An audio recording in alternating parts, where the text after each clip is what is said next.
fil boobu nag mooy moment boobu ñu ngi en communion ak yàlla subhanahu wa taala te gis nga fil boobu noonu yonent bi moo ci jàpp yàlla jàpp ci te Mawlaay Cheikh Ahmad Tidiane Chérif dafa ne fil boobu en réalité mooy waxtasimu bi xablillahi jami'an wala tafarraqu da nga fil boobu noonu nga xam ne kooku mu ngi julli lumière bi du jóge ci moom di projeté wu ci xajaral aswad gis na nit bu gàttee xel wala ñàkk teggit ba jaar ci kanamu kooku mooy yàqu na ndax lu tax mooy kooku dañuy wàññi ci atam 1 an mu romb ñu wàññi benn at ñu rombaat ñu wàññi benn at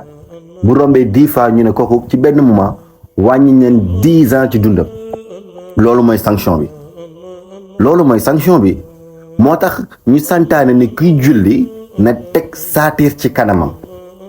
pour éviter loolu noonu moo tax ñu ne booy julli pour éviter nit ñi di jaar sa kanam utal lu ñuy wax saatir